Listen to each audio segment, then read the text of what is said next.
গাজীপুরের শ্রীপুরে যুবদল নেতার জানাজা সম্পন্ন।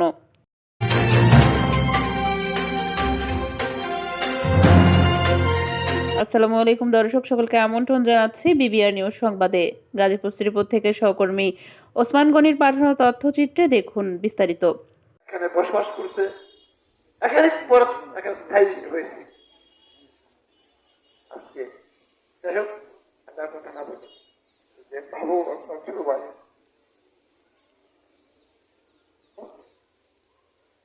তাদেরকে আপনারা সকলে দেখে রাখবেন, এটা আমার অনুরোধ। গাজীপুর জেলার শ্রীপুর উপজেলা যুবদলের যুগ্ম আহ্বায়ক আবুল হোসেন মিলন দীর্ঘদিন ক্যান্সার আক্রান্ত হয়ে অসুস্থ ছিলেন। অসুস্থ অবস্থায় 27/4/2025 তারিখ ভোর 4:15 মরহুমের নিজ বাড়িতে শেষ নিঃশ্বাস ত্যাগ করেন। মরহুমের জানাজার নামাজ শ্রীপুর সরকারি পাইলট হাই স্কুল মাঠে অনুষ্ঠিত হয়।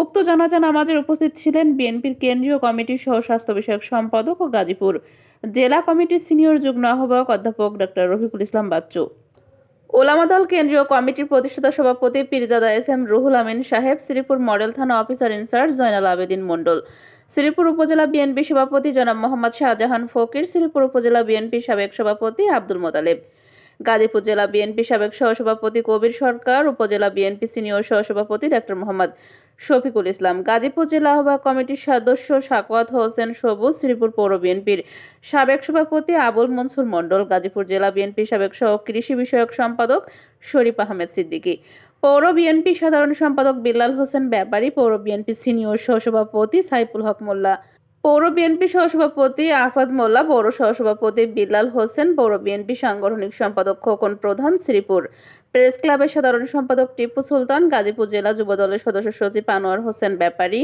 শ্রীপুর পৌর স্বেচ্ছাসেবক দলের আহ্বায়ক নজরুল ইসলাম মিলন প্রধান, শ্রীপুর উপজেলা স্বেচ্ছাসেবক দলের সদস্য সচিব রাজিবুল আলম ব্যাপারী, শ্রীপুর পৌর যুবদলের সদস্য সচিব আবু তাহের প্রধান, শ্রীপুর পৌর স্বেচ্ছাসেবক দলের সদস্য সচিব শামসুল আলম শ্যামল ভূঁইয়া, পৌর বিএনপির ৩ নং ওয়ার্ডের সাধারণ সম্পাদক এমদাদ মণ্ডল, শ্রীপুর পৌর ছাত্র দলের মামুন আকন সহ স্থানীয় নেতৃবৃন্দ।